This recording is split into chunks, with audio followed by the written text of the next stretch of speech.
Here we have two copies of the same text. One's an 18th century edition.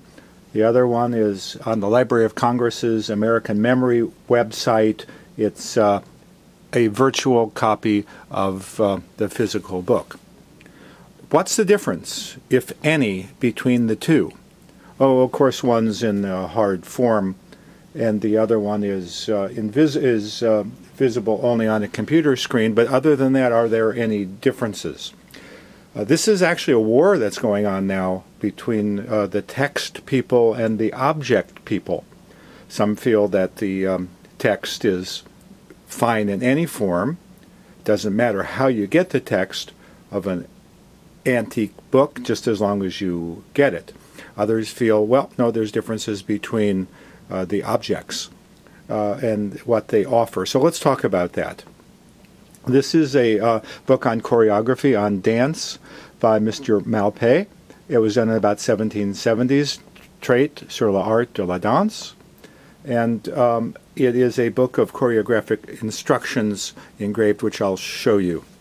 Now, the first thing you notice is that this is a great version, the digital version, to teach from if you have students sitting around the classroom. You can enlarge that. Everybody can see what it looks like. You can switch a page. Let's go to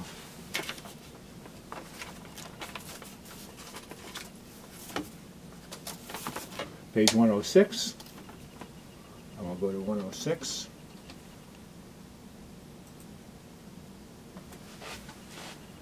Absolutely the same thing. Now the difference becomes very clear when you realize that in the physical book it's much more mobile. You can carry it. It's a wonderful teaching tool for dance instructors who can have their students gather around them and form the two lines for the dance, and then correct them as they're moving up and down it. He can move among them as well. Not so easy to do with a computerized text. Another difference is that with the original, you can give it away. You can lend it. With the virtual text on the computer screen, you can forward it to anyone they want, but they have to have a box to play it in. One other difference: the physical text is really great for annotating, for correcting, for making notes within, adding things, tearing pages out, doing whatever you want. It's yours, it's unique. The virtual text, it's not so easy to do that.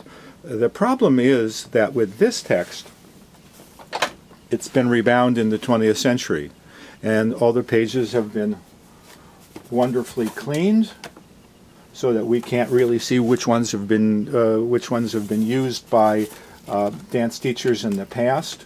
So they've actually made it an object both of the 18th and the 20th century, and so some of the history is lost. This is to be